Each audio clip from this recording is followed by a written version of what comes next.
ఇది కేవలం సమాచారంగా మాత్రమే భావించండి. వైద్య నిపుణులను సంప్రదించండి. సో సార్ అంటే ఇప్పుడు మనకి ఇందాక మీరు అన్నారు లైక్ చెస్ట్ పెయిన్ వచ్చినప్పుడు హార్ట్‌కి సంబంధించింది అనుకుంటాము అని. సో ఇప్పుడు మనకి హార్ట్ స్ట్రోక్స్ వచ్చినప్పుడు లైక్ థర్డ్ టైమ్‌కి వచ్చినప్పుడు ఆ మనిషి పాస్డ్ అవుట్ అయ్యారు. లేదంటే సెకండ్ టైమ్ వచ్చినప్పుడు సివియర్‌గా వచ్చిందని చెప్పి మనకి స్టేజెస్ అనేది చెప్తుంటారు. అలానే ఈ బ్రెయిన్ స్ట్రోక్‌కి కూడా మనకి స్టేజెస్ ఉండే అవకాశం ఉందా? స్టేజెస్ మాదిరి అంటే మీరు చెప్పినట్టు అంటే గ్రేడ్స్ అని చెప్పొచ్చండి. Minor stroke and major stroke. Minor stroke అంటే దాంట్లో మరీ చిన్న రక్తనాళం బ్లాక్ కావచ్చు. సో దాని ద్వారా సిమ్టమ్స్ మైల్డ్ ఉండొచ్చు. సో అలాంటి వాటికి మనం టైమ్లీ పేషెంట్ని హాస్పిటల్ తీసుకువెళ్తే ఇంజెక్షన్ ఇస్తారండి. సో ఇంజెక్షన్ ఏంటంటే థ్రాంబోలైటిక్ ఇంజెక్షన్ అంటారు. ఆల్టిప్లేస్ కానీ ఎటనోక్లేస్ కానీ క్లాట్ బస్టర్ డ్రగ్ అది. అది జస్ట్ మనం ఒక చేయి ద్వారా ఇంజెక్షన్ ఇవ్వగలిగితే 4.5 అవర్స్లో మనిషి రికవరీ అంటే ఆ సిమ్టమ్స్ రికవరీ అవకాశం మళ్ళీ తను యథావిధిగా తను పనులు చేసే అవకాశం అనేది 60-70% వరకు ఉంటుంది మైనర్ స్ట్రోక్స్లో. రెండో రకం ఏంటంటే మేజర్ స్ట్రోక్స్ ఉంటాయి. మూడో రకం ఏంటంటే టీఏఎస్ నేను ఇంతకుముందు చెప్పినట్టు. సో మేజర్ స్ట్రోక్స్లో ఏంటంటే సివియారిటీ అనేది ఎక్కువ ఉంటుంది.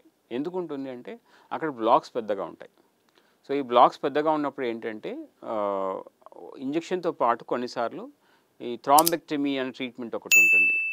లేదు అంటే పేషెంట్స్ కొన్నిసార్లు 4.5 అవర్స్ తర్వాత వచ్చారనుకోండి, వాళ్ళకు కూడా మనం ఈ థ్రాంబెక్టమీ ట్రీట్మెంట్ ద్వారా ఆ క్లాట్ని అనేటిని తీయడం జరుగుతుంది. సో దీంట్లో ఏం చేస్తామంటే మనం కన్వెన్షనల్గా అందరూ ఏమనుకుంటాం, బ్రెయిన్లో క్లాట్ అంటే ఓపెన్ సర్జరీ చేయాలనుకుంటాం. సో ఇది బ్రెయిన్లో క్లాట్ కాదండి. ఎగ్జాక్ట్గా ఏమవుతుందంటే బ్రెయిన్ స్ట్రోక్లో అంటే ఇష్కిమిక్ స్ట్రోక్లో మనకు రక్తనాళం బ్లాక్ అయినప్పుడు ఆ రక్తనాళము లోపల ఉంటుంది clot. It is not inside the brain. So దానికి ఏంటంటే మనం బ్రెయిన్ టచ్ చేయకుండా, కపాలాన్ని ఏం కోయకుండా, అసలు చిన్న సూచర్ ఇన్సిషన్ లేకుండా, పేషెంట్ని అనస్థీషియా ఇవ్వకుండా, మేజర్ అనస్థీషియా ఇవ్వకుండా తొడ నుంచి వెళ్ళి లేదా చేయి నుంచి వెళ్ళి ఆ బ్లాక్ని చిన్న స్టెంట్ లాంటిది పెట్టి లాగేస్తాం అన్నమాట. సో పర్మనెంట్ స్టార్ట్ కాకుండా లాగేయడం ద్వారా వెంటనే రక్త ప్రసరణ అనేది పునరుద్ధరించబడుతుంది. దాంతో వెంటనే బ్రెయిన్ ఫంక్షన్ అనేది ఇంప్రూవ్ అయ్యే అవకాశం ఉంటుంది. అంటే మనకు ఇప్పుడు రైట్ సైడ్ కనుక రక్తనాళం బ్లాక్ అయితే ఎడమ సైడ్ పెరాలసిస్ లాగా వస్తుంది. ఎడమ వైపు కనుక రక్త ప్రసరణ ఆగితే కుడివైపు పెరాలసిస్ రావడం, మాట ఇబ్బంది రావడం ఇవి జరుగుతుంది. సో మనం దాన్ని రికగ్నైజ్ చేయడానికి ఏంటంటే మోస్ట్ ఇంపార్టెంట్ స్కాన్ చేయడం. సో ఆ స్కాన్ చేసి ఆ మేజర్ స్ట్రోకా మైనర్ స్ట్రోకా టైం విండోలో ఉంటే ఇంజెక్షన్ ఇవ్వడం, టైం విండో 4.5 అవర్స్ దాటి లేదంటే 4.5 అవర్స్ లోపల కూడా మేజర్ స్ట్రోక్ ఉండి దాని తర్వాత రక్తనాళంలో మేజర్ బ్లాక్ ఉంటే కనుక మనకి థ్రాంబెక్టమీ ట్రీట్మెంట్ అనేది ఉపయుక్తంగా ఉంటుంది. సో దానికి ఏం చేస్తామంటే మేము రాగానే వెంటనే ఒక సిటీ స్కాన్ చేస్తాం.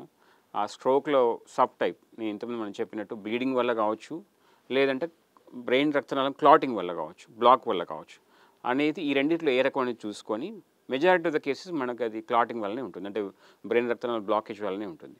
ఆ బ్లాకేజ్ మేజర్ బ్లాకేజ్ అయితే వెంటనే మనం ఈ థ్రాంబెక్టమీ ట్రీట్మెంట్ గురించి పేషెంట్కి చెప్పడం జరుగుతుంది. సో దీంట్లో ఏంటంటే అగైన్ చెప్పినట్టు ఏంటంటే టైం అనేది చాలా ఇంపార్టెంట్.